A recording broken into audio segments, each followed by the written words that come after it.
ଅଁଳା ନବମୀ ପାଇଁ ଆମେ ମାନେ ବାହାରି ପଡ଼ିଲୁ ମନ୍ଦିର। ସକାଳୁ ସକାଳୁ ମନ୍ଦିରରେ ପହଞ୍ଚିଲା ବେଳକୁ ଆଳତି ଆରମ୍ଭ ହୋଇଯାଇଥିଲା। ଆମେ ମାନେ କିଛି ସମୟ ଆଳତି ଦେଖିଲୁ। ଆଳତି ଦେଖିସାରି ମନ୍ଦିର ଚାରିପାଖ ଯାକ ପରିକ୍ରମା କଲୁ। ମନ୍ଦିର ଚାରିପାଖ ପରିକ୍ରମା କରିସାରିବା ପରେ ରାଧାଙ୍କ ପାଦ ଦର୍ଶନ ପାଇଁ ଅପେକ୍ଷା କଲୁ। ଫାଇନାଲି ଅପେକ୍ଷାର ଅନ୍ତ ଘଟିଲା ଓ ରାଧାଙ୍କ ପାଦ ଦର୍ଶନର ସୁଯୋଗ ମିଳିଲା। ସମସ୍ତେ ମିଶିକି ରାଧାଙ୍କ ପାଦ ଦର୍ଶନ କଲୁ। ଆଉ ରାଧାଙ୍କ ପାଦ ଦର୍ଶନ କରିବା ପାଇଁ ଲୋକ ଯେ ବହୁତ ଭିଡ଼ ଥିଲା। ଆମେ ମାନେ ସମସ୍ତେ ରାଧାଙ୍କ ପାଦ ଦର୍ଶନ ସାରି ଆସିଯାଇଥିଲୁ ଘରକୁ। ଆଉ ଘରକୁ ଆସିବା ବାଟର ଦୃଶ୍ୟ ଥିଲା କିଛି ଏମିତି।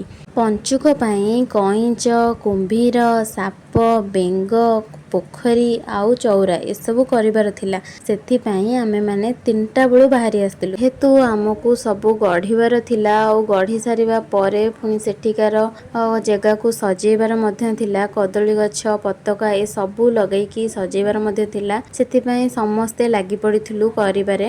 କାମ ସରୁ ସରୁ ସନ୍ଧ୍ୟା ହେଇଗଲା। ଏମିତି 6:30 ହେଇଯାଇଥିଲା। ସବୁ କାମ ସାରିବା ପରେ ଆମେ ସେଠି କିଛି ସମୟ ବସିଲୁ। ଆଉ ମନ୍ଦିରରେ କିଛି ସମୟ ବସିବା ପରେ ଆମେ ମାନେ ସମସ୍ତେ ଘରକୁ ବାହାରିଲୁ। ଆପଣମାନଙ୍କର ସାଡ଼େ ଏ ଫୁଲକୁ କ'ଣ କୁହନ୍ତି କମେଣ୍ଟ ମାଧ୍ୟମରେ ନିହାତି ଜଣେଇବେ। ଆପଣମାନଙ୍କର ଗୋଟିଏ ଲାଇକ୍ ଆଉ ଭଲ ଭଲ କମେଣ୍ଟ ମୋତେ ଆଗକୁ ନେବାକୁ ବହୁତ ସାହାଯ୍ୟ କରିବ। ରହୁଛି। ଜୟ ବଜରଙ୍ଗବଲି।